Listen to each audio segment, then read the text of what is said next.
Hey boys, it's kind of cool because we're nearing the end. I actually finished all the lesson plans, so I'm gonna knock them all out right here, and it's kind of crazy. We're gonna make it right through this book with no problem. So thanks to you guys being such great students. All right, so let's get going. Inscribed angles are exactly what it sounds like, inscribed. So it's inside the circle where the vertex is actually on the circle. Okay, so there's an official definition, of course, so we'll get that. An angle whose vertex, as I said, is on the circle and whose sides are chords of the circle. And an intercepted arc would be this part, as the angle is this part. Okay, so an intercepted arc is an arc with, uh-oh, here come the boys, on the sides of an inscribed angle, and its other points in the interior of the angle. There you go. So how's that for a long description, right? Oh, Anthony. So the measure of the inscribed angle here is half the measure of the actual arc. So this angle measure is half of the measure of this arc. Okay? So when we look at this right here, you might be like, there's not one number on there. Whoopsie, I should put it up. There's not one number on here. How am I ever going to know what this angle is, measure of angle A? Well, the truth is, we can figure it out because here's your center. I do have a dot there. So we know that this is the diameter. So we know that this arc is 180 degrees. So then we know that let me get a different color. This is the inscribed angle. The vertex is on the side and it goes and hits the corners. And we learned that this angle right here is half of the arc it hits. So the measure of angle A is equal to 1/2 of 180, which is 90 degrees. So then it gets just one step more complicated on the next problem because we have a whole bunch of them. But it's not too bad. Okay, you just gotta maybe do some highlighting, maybe using some different colors might help you. My pink pen died. Oh, that's right, my daughter just gave me another pink pen. I love pink pens. So let's say we're looking for A. We'll start with measure of angle A. I'll do that in pink. A is right here. So extend it out. Look at the arc now. It's this whole arc from side to side, isn't it? How much is that? 190. Which is what? 95. Okay, so then I'm going to take a red one. I'm going to do measure of angle B right here. So now let's look at that one. That's right here.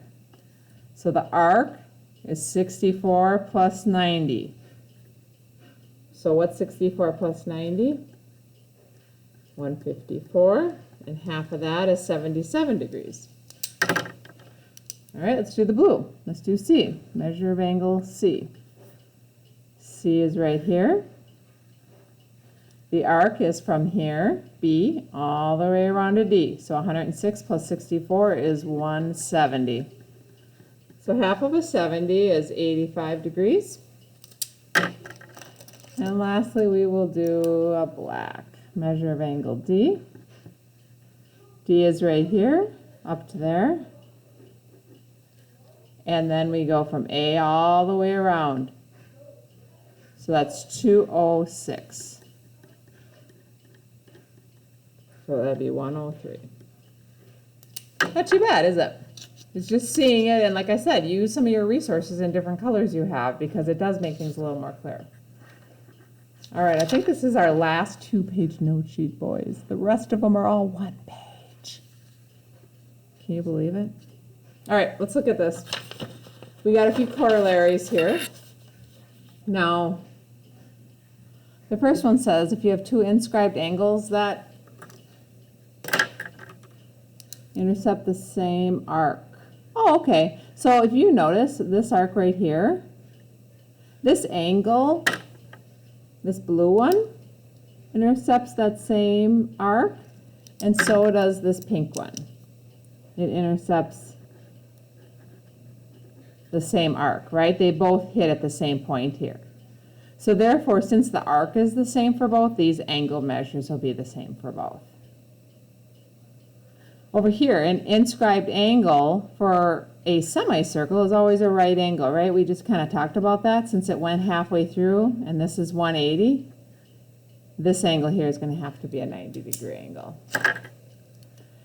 And let's look at the last one. Oh, that's a good one. Opposite angles of a quadrilateral that is inscribed. So the whole quadrilateral has all 4 points on the side of the circle. It says that opposite angles are supplementary, and we know that that means 180.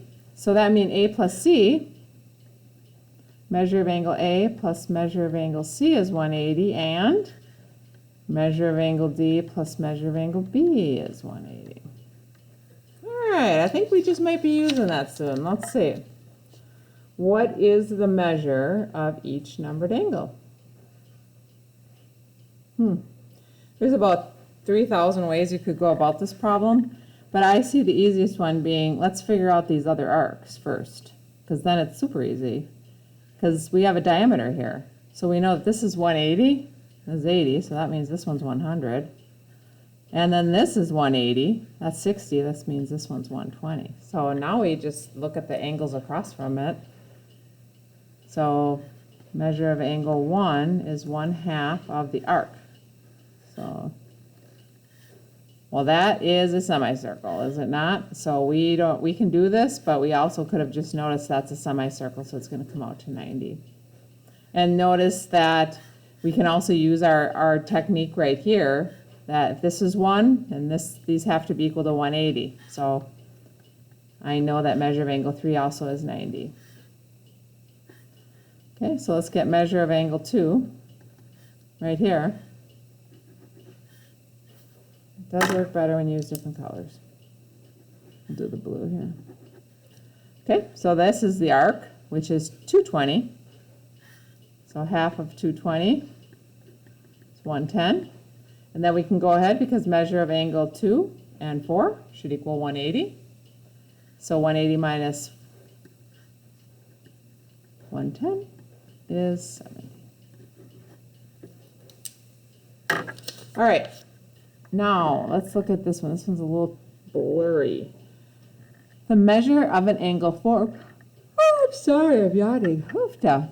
The measure of an angle formed by a tangent and a chord is half the measure of the intercepted arc. So it's kind of the same thing. If you have a tangent to the circle and you hit a chord, this angle is half of this whole arc, the intercepted arc. Here's your tangent, here's your chord. This angle is half of the intercepted arc. See how that comes to play down here. Oh, I think I forgot to put a K here. Yeah, that's K. KJ is tangent. So I'm going to put the tangent here to circle O. What are the values of X and Y? So we've got two different values to work on here. So let's look at,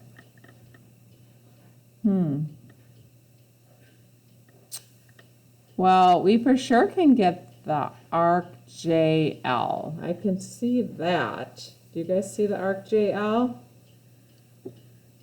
Right here, because this is 35, so then this should be twice as big as that.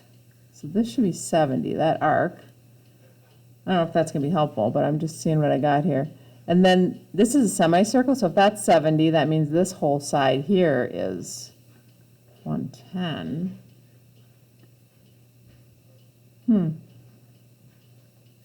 see here.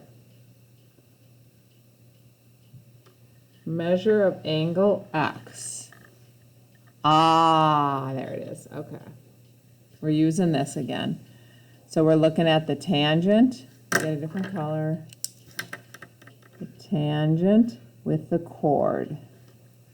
What did it say up there? That this angle of the tangent, which is X, which is what we're looking for, is half of the arc between it. And didn't we just find that arc and say it was 70? So we have measure of angle X is equal to half of JL. And the arc of JL we found out was 70. So that is 35 degrees. Okay, well then how about the measure of angle Y? Let's look at Y. What does that intercept?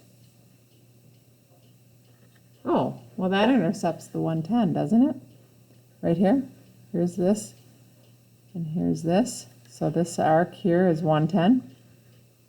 Okay, so that angle is half of 110, which is 55. All right, boys, that's it. Feel free to watch again. It gets a little confusing, and use your highlighters or your colored pencils, or your colored markers actually probably work better. Okay, bye-bye.